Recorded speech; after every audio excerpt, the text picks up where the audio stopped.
UML class diagram. UML class is represented by a diagram shown below. The diagram is divided into 4 parts. The top section is used to name the class. The second one is used to show the attributes of the class, and the third section is used to describe the operation performed by the class. The fourth section is optional to show any additional components. अब जिस तरह हमने object oriented programming में आप लोगों ने पढ़ा होगा कि हम क्लास को पहले डिफ़ाइन करते हैं, ठीक है।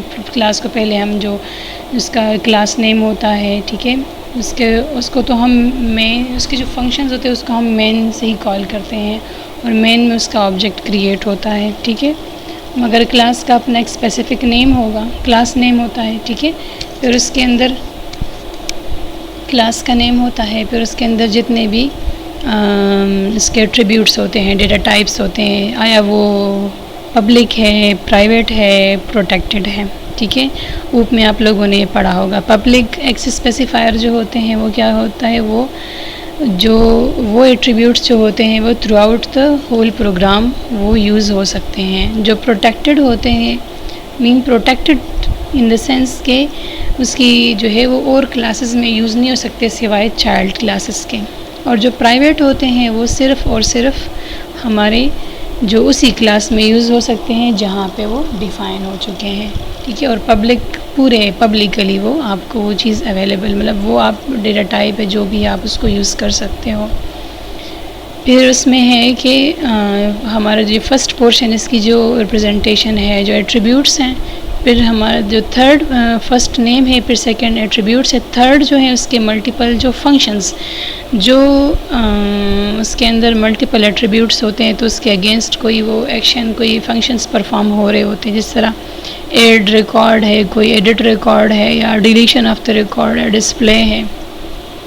सपोज़ एक स्टूडेंट की इंफॉर्मेशन है, स्टूडेंट नेम है, उसका रोल नंबर है, सेक्शन है, तो नेम भी स्ट्रिंग में होगा, रोल नंबर इंटीजर में होगा, सेक्शन किस सेक्शन से हैं तो that will also be in the string. तो जो है उसकी इंफॉर्मेशन डिस्प्ले होना, तो ये फंक्शन मेन से ही कॉल होगा, ठीक है, और मेन में ही ऑब्जेक्ट क्रिएट होगा जिस तरह आप लोगों ने ऊप में पढ़ा होगा।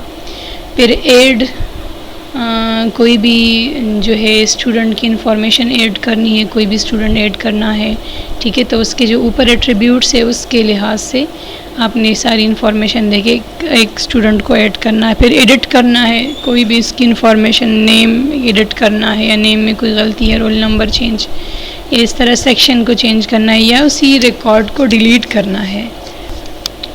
तो ये जो जितनी भी ऑपरेशंस परफॉर्म हो रही है विद इन द क्लास, ठीक है, तो वो ये मल्टीपल जो फंक्शंस हैं, डिफरेंट फंक्शंस परफॉर्म हो रहे हैं, ठीक है, that are called from the main by the use of object, क्योंकि ये किसी ऑब्जेक्ट के सारे एट्रीब्यूट्स हैं, किसी ऑब्जेक्ट के थ्रू। इस तरह वो है स्टूडेंट क्लास है, फिर उसमें मल्टीपल ऑब्जेक्ट्स है, रोल नंबर 1 का एक object, roll number 1 2 and so on.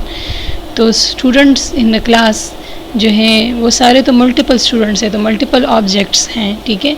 तो उसी ऑब्जेक्ट पे वही एक्शन सारे परफॉर्म हो रहे होते हैं। Display the record of the specific student, add the record of the some specific student, and edit the record, delete that record, ठीक है। तो ये सारी जो इन्फॉर्मेशन होती है on the basis of that attributes of that specific class. Suppose अगर नया स्टूडेंट इनरोल हुआ है तो डेफिनेटली वो ऐड होगा, उसी जो है सॉफ्टवेयर में उसकी सारी एंट्री होगी। और अगर इन केस वो उस जगह से या स्टूडेंट चला गया है तो उनकी जो इन्फॉर्मेशन वो सारी डिलीट हो जाएगी।